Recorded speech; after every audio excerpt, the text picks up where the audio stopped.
My name is Dameun Strange here with KFAI and the Live from Minnesota series. We're filming live here at SPNN, and I'm here with Muatas. I'm very excited to have both of you here today and being a part of the KFAI Live from Minnesota series this year. I think everyone would be excited to know a little bit about your background and who the Muatas are. I know that you've been in the scene for a long time. Maybe started out in Chicago, is that right? And but now living in the Twin Cities, and this project is somewhat new. Right. Thank you for having us. Thank you for inviting us for KFAI Live in Minnesota. We are from Chicago. We were born and raised on the south side of Chicago.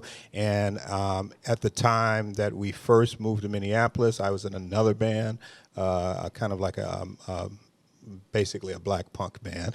We were trying to be like the band Fishbone. And we found our way up to Minneapolis, and then that band fell apart.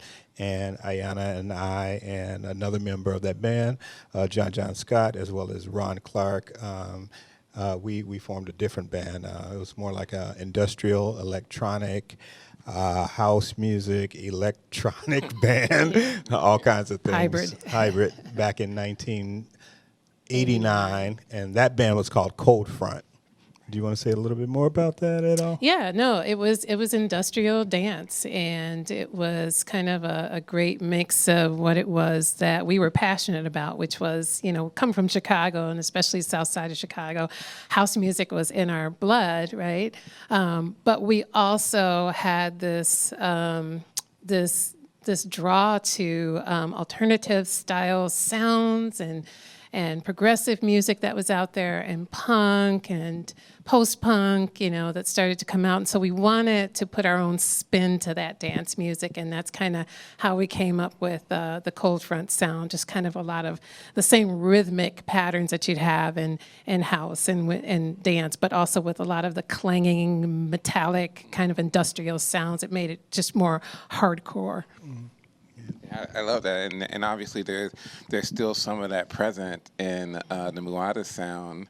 I know that maybe a lot of people aren't used to seeing, black performers play, or maybe in Minnesota in particular, play industrial music or really be on that side of the alternative music side. Can you talk a little bit about why that's important to you, that you get to kind of showcase this part of the spectrum of black music?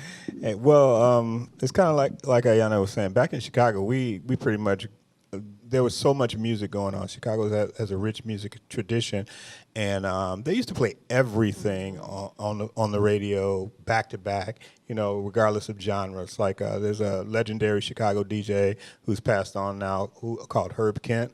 He used to have this show called Punk Out, and it was a black radio station, and black radio, but he just played anything. All of the new wave, all of the post punk, along with all of the just other kinds of jams that were happening back then. Electro funk, early hip hop, electro beat, as well as house music and stuff like that. So, and then you'd go to the clubs and you'd hear DJs like mixing all of that stuff in. The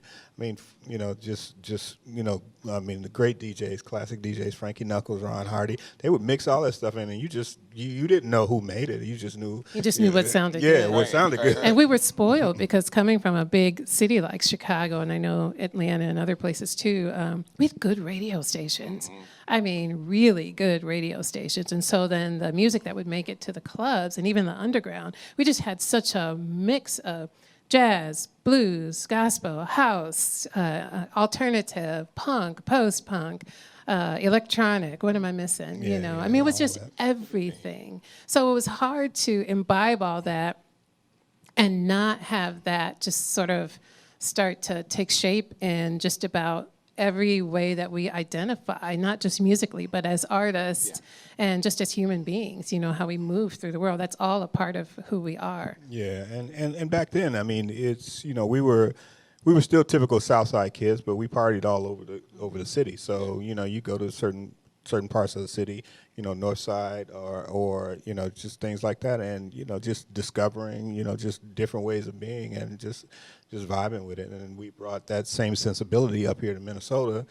Right. One of the reasons we came to Minnesota because it just seemed like it was conducive to not boxing, particularly young black bands in a box. It was like, so we just felt like it was comfortable to be able to come up here, have venues to play, have audiences to receive us, and we were just being ourselves. Like we said, just two young black, post-punk kids from Chicago, and we just happened to grow up, during that particular time period. We put out one EP. It was received pretty well, charted on. And it was an LP, it was an EP on vinyl. Yeah, vinyl, like records. Records, like a 12-inch record. Gotta be clear. Actual record. And I guess at that time, in early 1990, our biggest claim to fame was we actually opened for Nine Inch Nails at First Avenue. I mean, in our earlier iteration, at my earlier band, we opened for Fishbone, and that was a big deal. I mean, that's still a big deal. We opened for Fishbone in Chicago and in Minneapolis, so that was a big deal. And then as Cold Front, we opened for Nine Inch Nails. I mean, and we had no idea. Meat Beat Manifesto. We give them a shout out. We had no idea that Nine Inch Nails or Fishbone would just blow up to be who they are. Right. You said that was before they actually just kind of took off. And, yeah. But that's the kind of vibe that we were on, and we were fortunate enough to be able to do that. And then, we settled down, got domesticated, bought a home, and all that kind of stuff. Had to do the 9 to 5, raise some children. Right. Yeah. But still rockers. Yeah. Still rockers.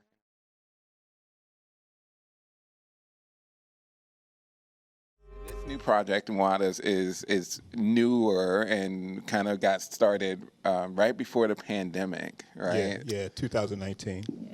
And full disclosure, we did not have an idea to come together and do this project of the Muatas. The project came to us. We had some difficult health news. I won't put that all out in the public. And it was just a defining moment in our lives. And we needed a way to process that news, that grief, that new reality for us and for our family.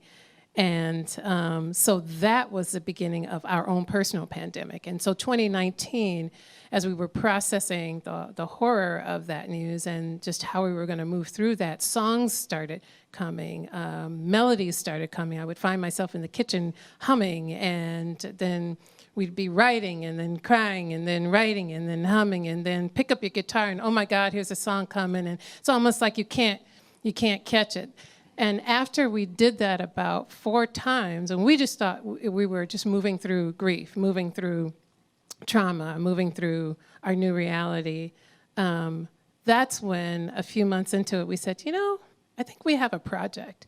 Let's focus on putting this body of work together in a project. We're going to call that the Upside Down Project, which was, what was kind of describing our new reality. Definitely. Oh my God, our life is now like this, And so I think, to be honest with you, we were thinking that the Upside Down Project was the project. Like, that would be the Muatas project.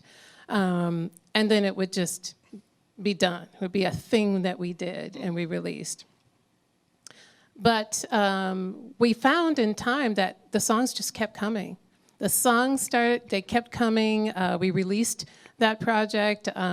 People were enjoying it. We were hearing good feedback from it. And more songs were coming. So we just thought, let's just keep going with this. Let's take it as far as it needs to go. We will know when it's time, when it's done. So here we are 3 albums later, and on the cusp of a 4th project. Yeah. And specifically, the way that Battle Weary, since you asked about that, the way the Battle Weary came about is we were just writing songs during that particular period, and then 2020 happened. And we live in South Minneapolis, and 2020 happened right there in our neighborhood, Right. you know, on our block, Literally. literally We're on right our off block. Lake We're like, Street, we're right so. there. Yeah. And so all of the things that happened, first the pandemic, and then the murder of George Floyd, and then the grief that followed, and the unrest that followed. As you know, we were out in the streets along with everybody else, and then things, got super duper hectic, right there in our neighborhood and with our community. And all of that is battle weary. I mean, Yeah. that's that project, where Because we were just trying to come up with a way to describe musically or creatively. I don't even know if we thought necessarily that it would be music, just how we feel, like how are we, and just that sense of just walking through mud. Like I'm just so exhausted.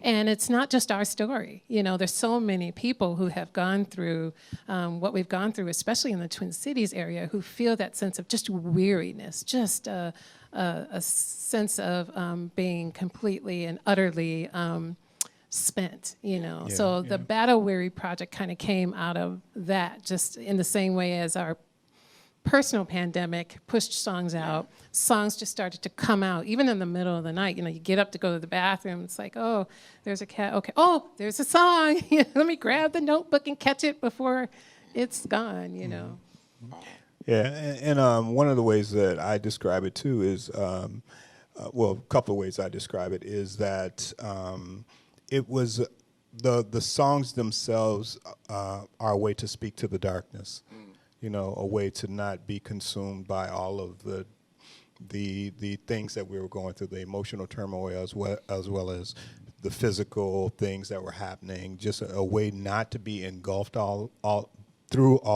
all of that, and a way to actually speak to it and give it a place to live, give it a place to exist that was not necessarily in our bodies all the time, and in our head space all the time. So hopefully, like Ayana said, hopefully other people have connected to it in some kind of way too, because we are all experiencing some level of emotional turmoil in 2020 here. Well, I for one am thankful as a faithful follower of the Muatas Instagram. I know that sort of watching that process, and I know you would put little snippets out as you were writing songs was something that was meaningful and helped me through the process. And also I know that it was hard for some artists to just do anything during that time. A lot of artists were paralyzed and couldn't find their voices. So it was great to have the Muatas out there putting music and like you said, kind of shepherding us through our emotions too. So it was a very meaningful album, and it's out. People can pick it up. It's out. It's on all streaming services, and we don't have a physical copy of it.